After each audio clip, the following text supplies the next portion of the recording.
All right. Hello, everyone. We'd love to see your shiny faces. So if you have ability to pop in, please do. But we understand if not. I know a lot of people are probably listening in and, trying to clean up after dinner and all those fun things. And we get it. So thank you for making the time to be here. We really appreciate it. Tonight, our purpose is just to give everybody a little advocacy update. It should be pretty brief, pretty short and sweet. I have a few things to share with you just to kind of set the stage here, to give the story of kind of where we've been, what we were kind of expecting for this year, what has happened, and kind of what we're looking at for the budget and advocacy for early intervention for the next fiscal year. So I'm going to share my screen. I do not have formal slides tonight, but I do have some things I want to share just as kind of a demonstration as I'm talking through a few things. So this first thing that I'm sharing with everybody is our original petition. So this is a throwback right here to June of 2022. This petition was created at the time by Sonia Hawthorne. I saw you here, Sonia. Thank you for still being here. She unfortunately had to leave our leadership team, and we miss her so much. But she is still your stalwart champion and doing a lot out there in the field for EI. And she was the one who started this whole process of us becoming the Grassroots Alliance, and it all started with this petition. So this petition, it's closed now, it's old, got nearly 3,000 signatures. And at the time, that was what led Start Early to reach out to Sonia. Sonia had known me from advocacy way back in 2015. And we just kind of attracted some other people. That's how Stephanie and Paulina and Darcy also was part of the 2015 movement. We all kind of just gravitated together. We actually don't know each other outside of this Grassroots Alliance. So this is not any kind of like internal plan. This was truly a grassroots movement, and that's what I really love about it. So this was kind of where it all started and what got attention in the beginning. So this was June of 2022. We started doing some advocacy, meeting with people. There's a lot to learning lots of things, making mistakes, doing things right, all of that.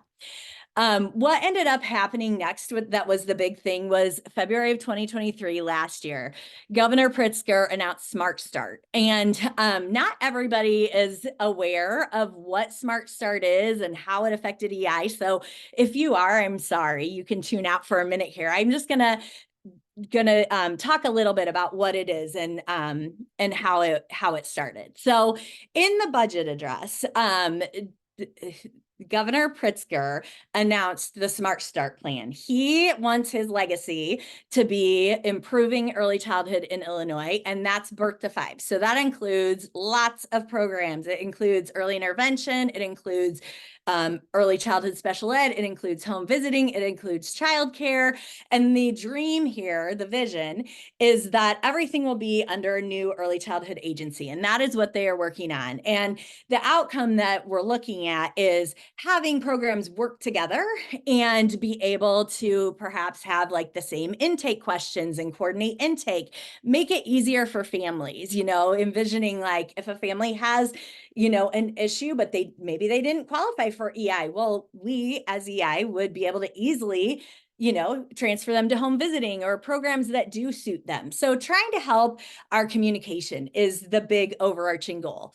When he announced it as a multi-year plan. So a 4-year plan to implement because it's a big dream. That first year, so what we're, the fiscal year in right now, 5 million went to home visiting, 100 million for childcare workforce. And that was when we got $40 million for early intervention. So if you're interested in more information, this is just a Gateways handout that I found on Google.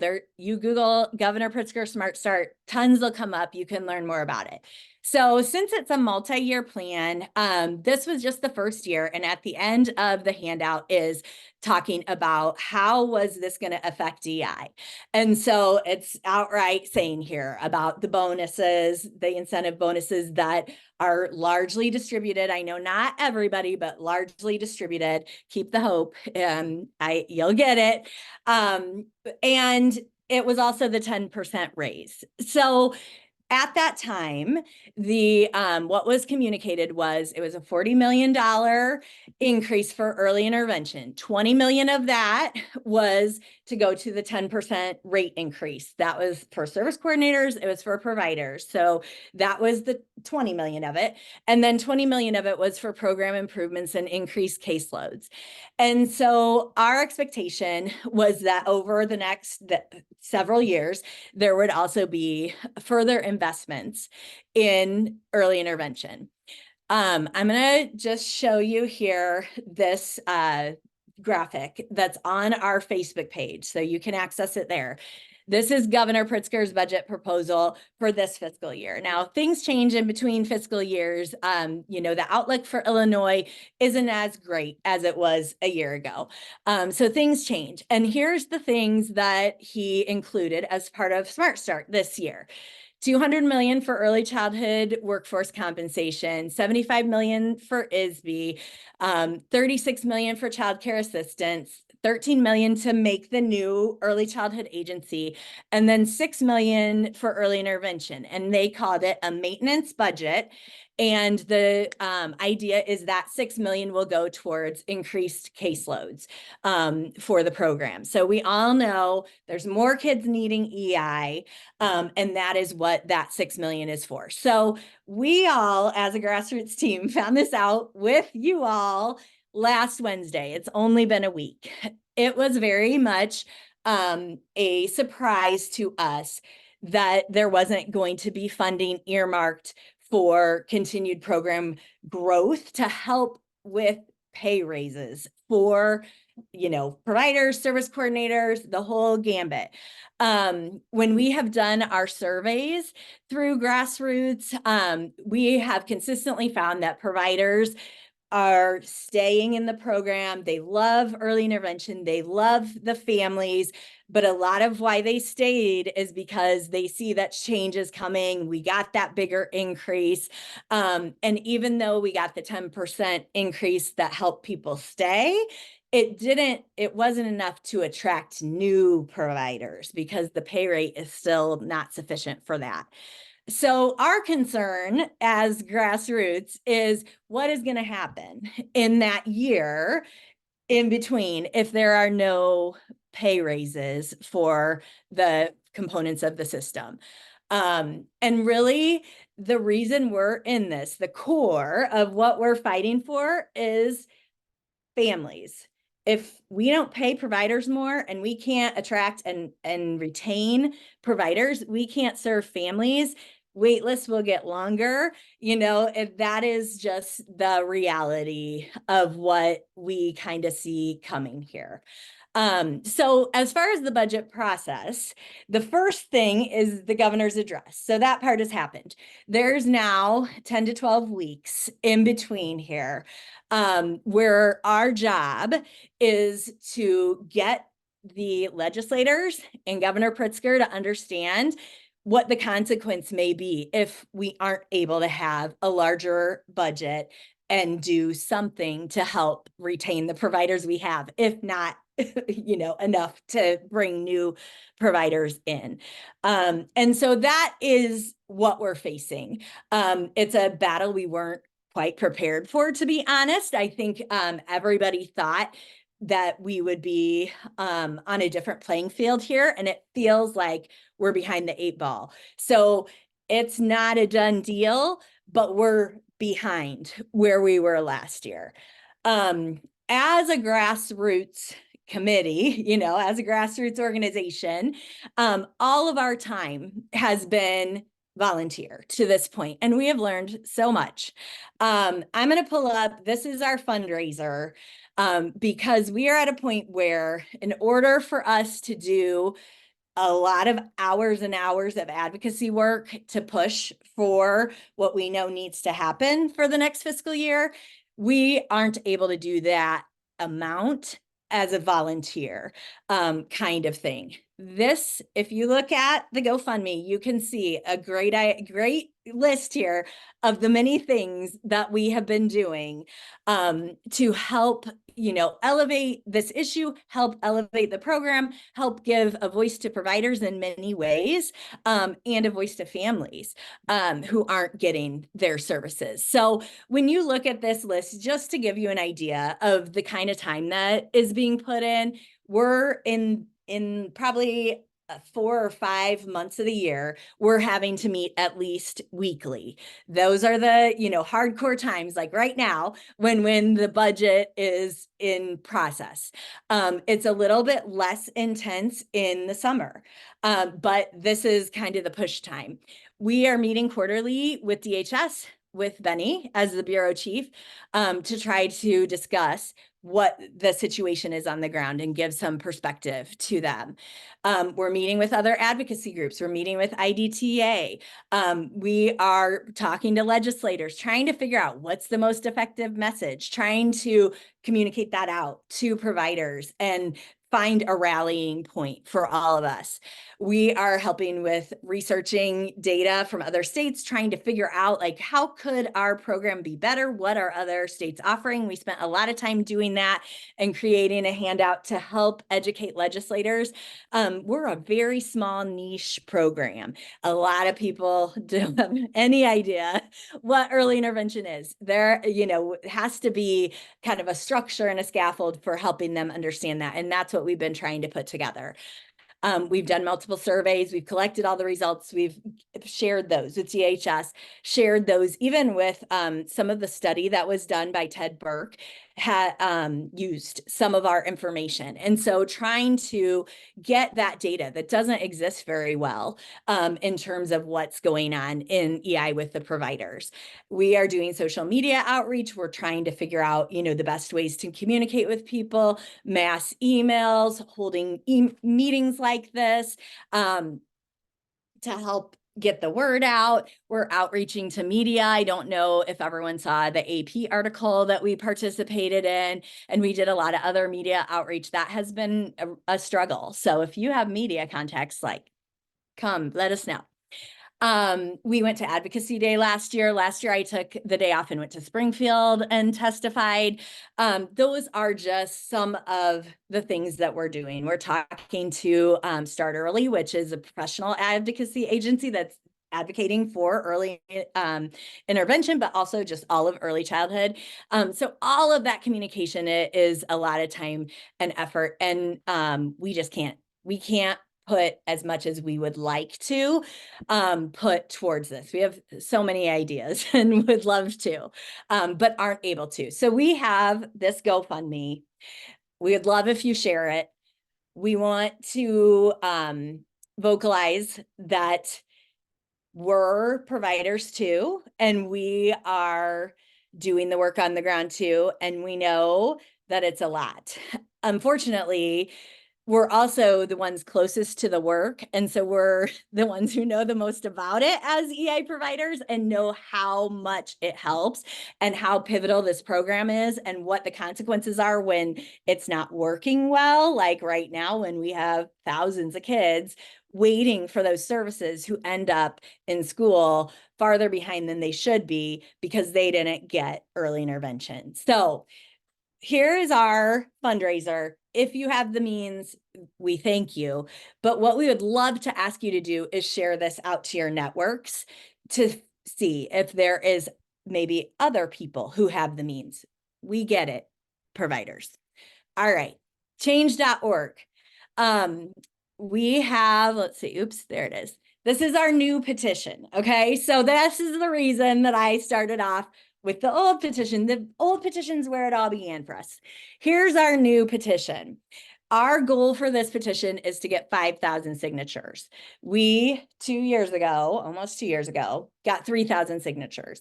I think we can do better. We've done a lot of work. We've gotten a lot of attention, but we need to get more. And this is a great way to gauge and figure out who else is supporting this issue and proving that across the state, this is an issue. So we would ask that you sign this, and we would ask that you, again, share it with your networks. I spent like an hour yesterday texting this to tons and tons of random friends. It's free. All we're asking you to do is sign it that kids need therapy. So we would appreciate any shares, any, way that you can think outside the box. We're amazing at that as therapists, to help show the governor and the legislators that a lot of people in Illinois care about this issue, and we need more funding.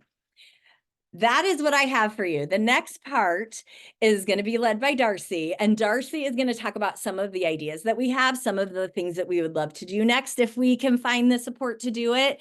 We're going to be advocating this year, regardless of how the GoFundMe turns out. What the GoFundMe is going to tell us is how many hours and how much we can do.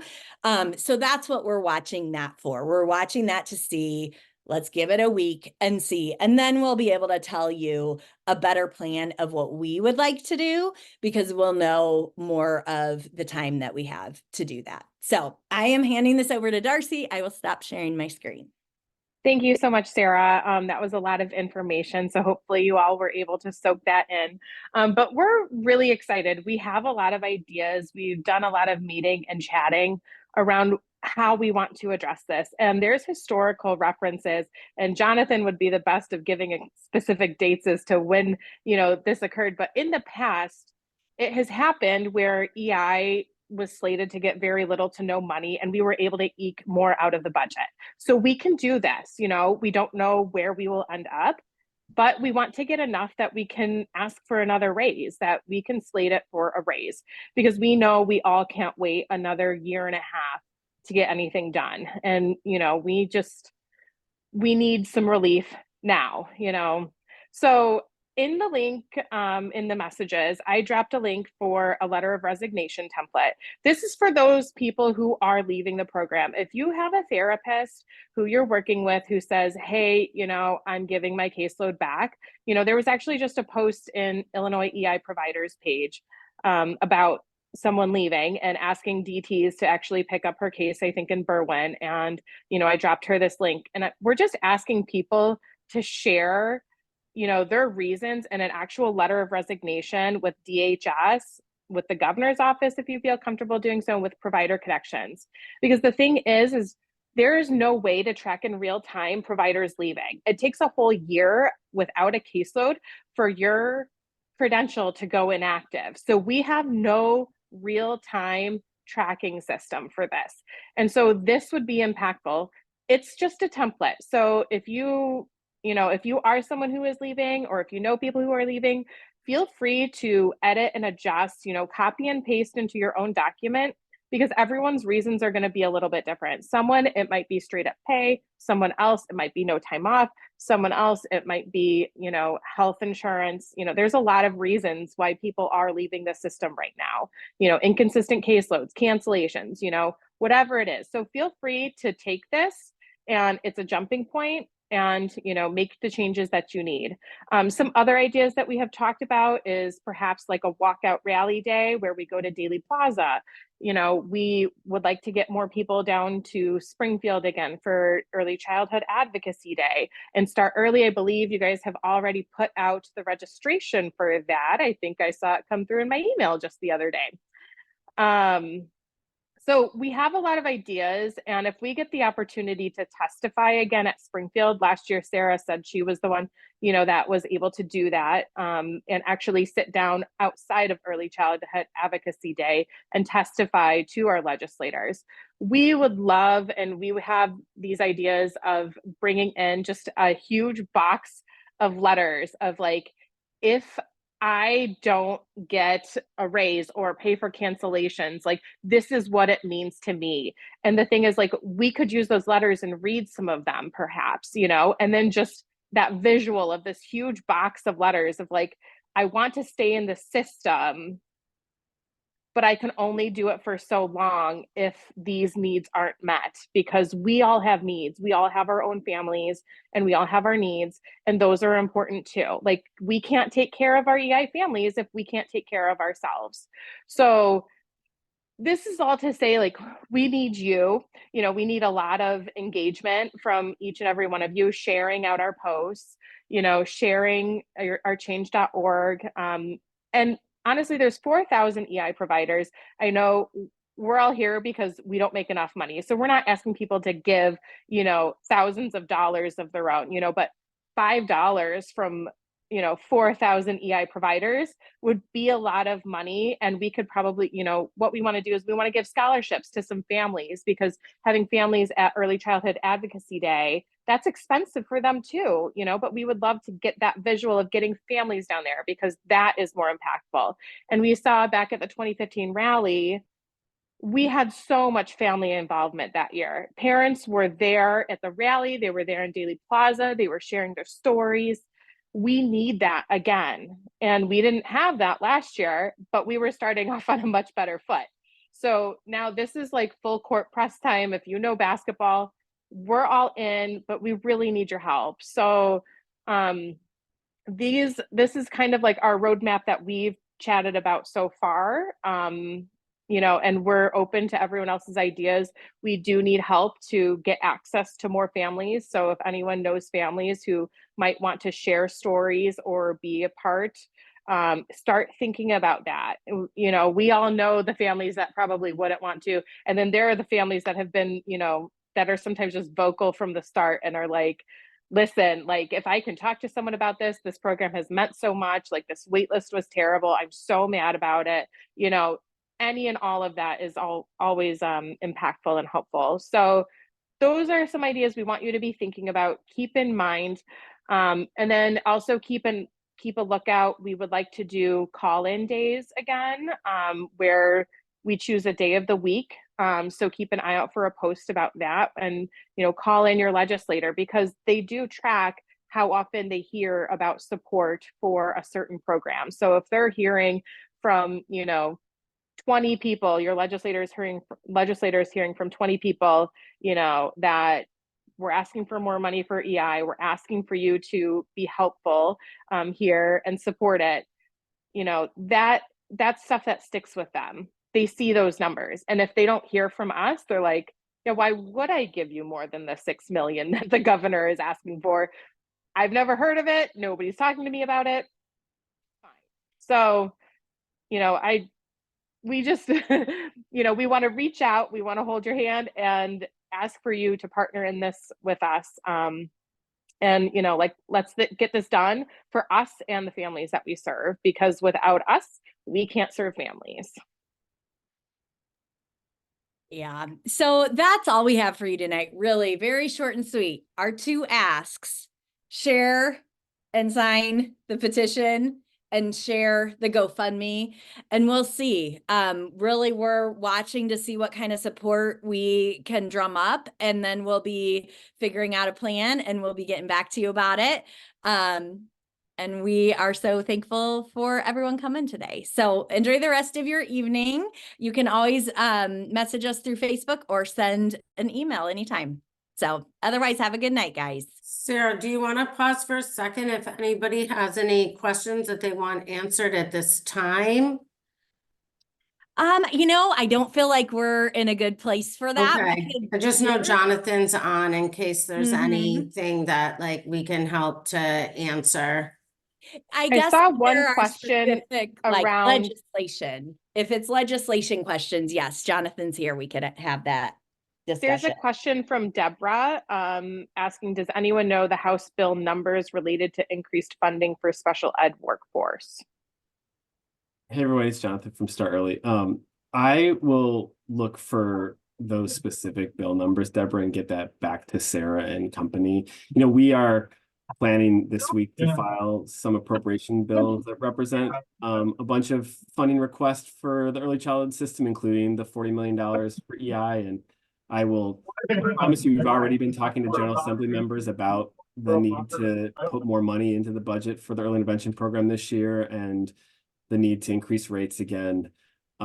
We're hearing some positive feedback, but it's also going to be a tough fight. But you guys have waged tough fights before, and you've come out victorious many times. And I have a lot of faith in this group of advocates and therapists that we can do it together if we put our feet on the ground and, you know, sweat a little bit. So we are here to help. I just want to commend you all for taking extra time out of your days to do this work. I know it's a lot, and I know it can feel dispiriting sometimes, or defeated. You can feel defeated, but know that everything that you're doing is very impactful, including the petition, including the surveys, including the calls. I'm excited to see some of you at Advocacy Day. If there's times that you have to reach out to your local legislators and you want some help, give us a call. We can help with that, or even maybe sit in with you if that's helpful. There's lots of ways that we can try to support you all in this effort, but we're in it together, and we'll hopefully check in with some legislators in an upcoming meeting too. I think I've got a couple in mind that might like to say hi. So thanks. All right. Thanks, guys. Have a good rest of your night.